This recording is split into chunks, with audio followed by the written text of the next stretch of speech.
Hi, everyone, for who are visiting this channel for the very first time. I'm Mr. Krishnan, fine art photographer and distance skater. We are going to do a small interview with the most important people in the industry, Mr. Don Sandusky and Mr. Pierre Dudel. Mr. Don Sandusky is owner, designer at SUP Skate and Hamboards, and IDSA Ultra Skate sponsor. And Mr. Pierre Dudel is owner designer at Stubby Precision Trucks, IDSA competitor, leader, and UK Ultra Skate organizer. Welcome you all to this interview. Thank you very Thanks, much. thanks for helping me out. To Mr. Pierre, and what was your vision for the 2024 UK Ultra Skate, and did you achieve your goals?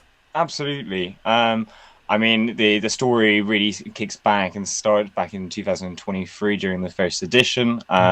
Main objectives were really just to offer the community a 24-hour endurance event, increase public visibility, and I think goals were certainly achieved. The next one comes to Mr. Don, sir.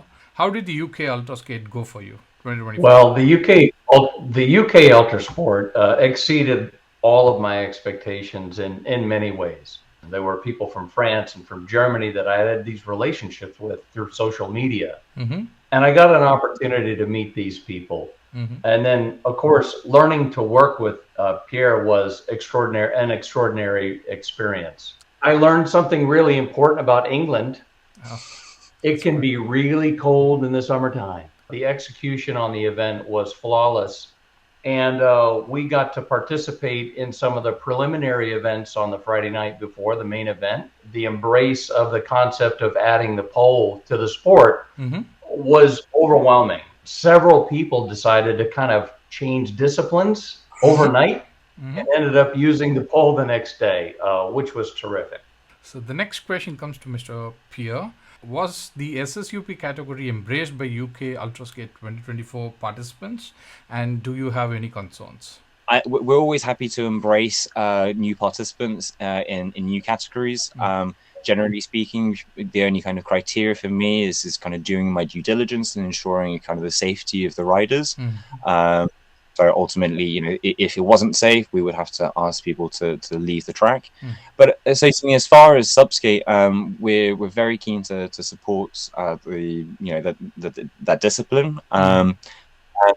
It's been incredibly well received during the initial challenges on the Friday. There were a lot of people that partook in the pre-events, and many riders who had never tried a subskate suddenly found a new passion and joy for subskate through the challenges, and then subsequently ended up joining kind of the bandwagon, so to speak, in riding SUP throughout the event itself. It's arrived, subskate. It's here to stay, and it's certainly embraced by the UK Ultra Skate. But I think it will be embraced by other events like it. Very glad to know about the positive response. So this one goes to both of you. What board setup seems to be trending under the feet of LDP competitors and SSUP competitors? I think, generally speaking, as a rule of thumb, is that there is no kind of one setup that fits all. You'll find all sorts of boards being used in 24-hour events. Awesome. Yeah, I think in the SSUP plus category, which is push, pole, and pump, you're seeing basically LDP setups. Okay.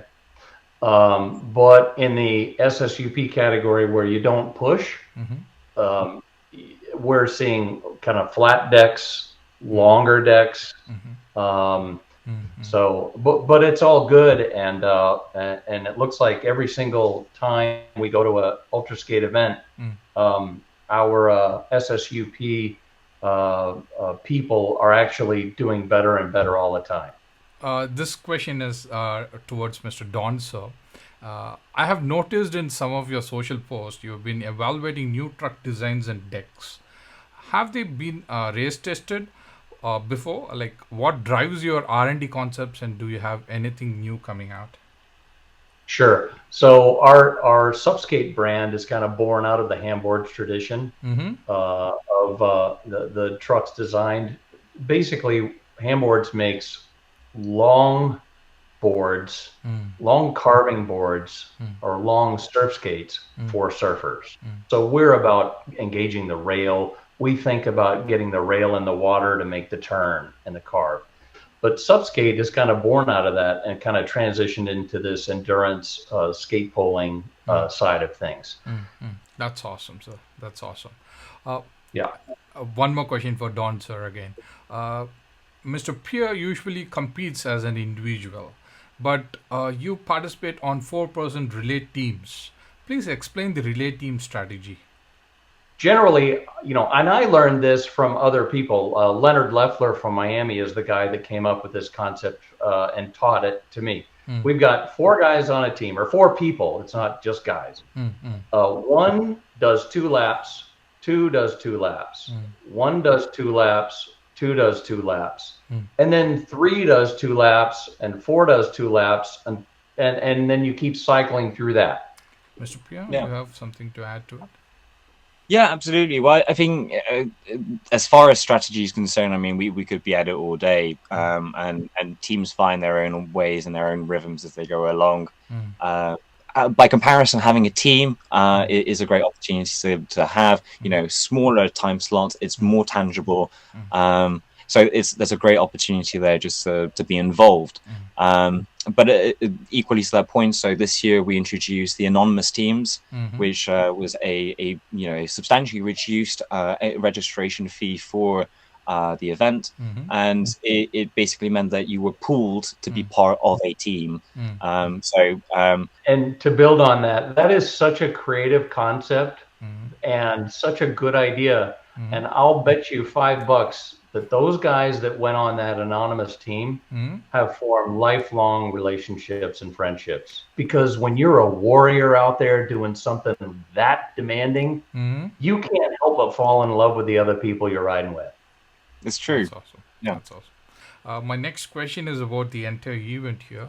Outline the challenges of organizing UK Ultraskate, something like UK Ultraskate, and how you achieved such a successful competition. Wow, that's a very big question. In terms of some of the challenges, I mean, we faced I faced issues with finding a venue, with the kind of finances and the funding of the event, the other logistics, so like first aiders, insurance, manning the event. There's a lot of factors to bear in mind. This year, luckily, I knew what I was doing, which substantially helped to try to lighten the burden. I've started organizing a committee for 2025. So, That's awesome. Yeah.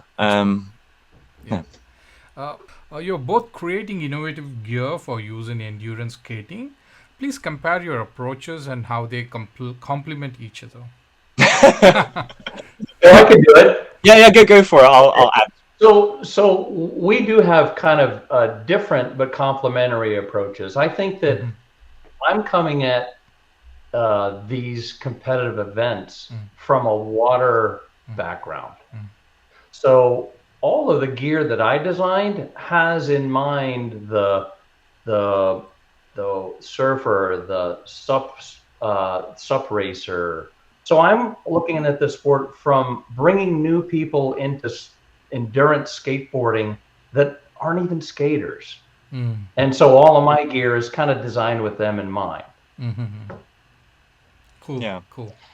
Yeah, and I guess by comparison, my Stubby really started off with the Mark 1. I came at it from a personal experience of entering the sport, having gone from riding a pool deck or a cruiser deck or maybe even a longboard, just enjoying it, but kind of feeling like I was missing something, and then discovered LDP, and then dived head face into this bottomless pit, trying gear out.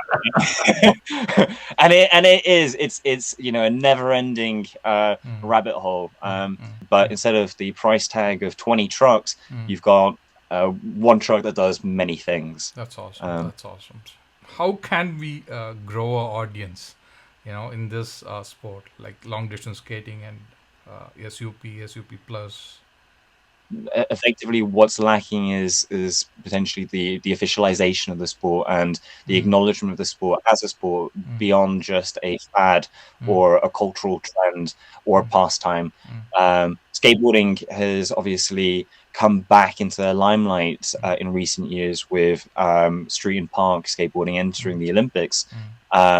And a big part of the sport's recognition by the public as it being a sport more than just a kind of a novelty, so to speak. The IDSA plays an incredibly important role as far as the promotion of the sport and that officialization, because I think for many we would all agree within LDP that that's kind of the main authority or body for kind of keeping track of this.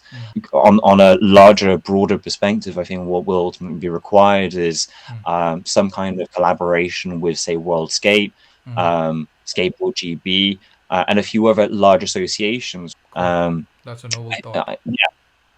So, That was such a good answer. I can only add a little bit to such a thorough answer. Sorry. And that is that I find that the virtual event series is amazing. I also think that smaller local half-day events like a 5K, 10K marathon distance that are kind of bootleg competitions, ultimately the whole thing is all about community. And so it takes one person talking to another person and getting them to go out for a ride. And that is the little bit extra in addition to his really good answer. That's awesome. Sir. That's awesome. Thank you so much. Thanks for taking time to join this interview. I'm very, very, feel blessed for this. Thank you so much, sir. No. We owe you a debt of gratitude, right, Pierre? Absolutely, totally agreed. No, it's been a pleasure. Thank you. Everybody knows, everybody sees what you're doing, and everybody appreciates it. And we really appreciate you caring enough to tell our story. Thank you. Thank you. Yeah, thank you. Very grateful, sir. Thank you. And funnily enough, let me just add to Don's point. I mean, and your contribution is exactly what we need. So yeah, continue what you're doing. Thank you, sir. Thank you. Thank you, sir. Thank you so much. Thank you, Christian. Thank you, sir. Thank you.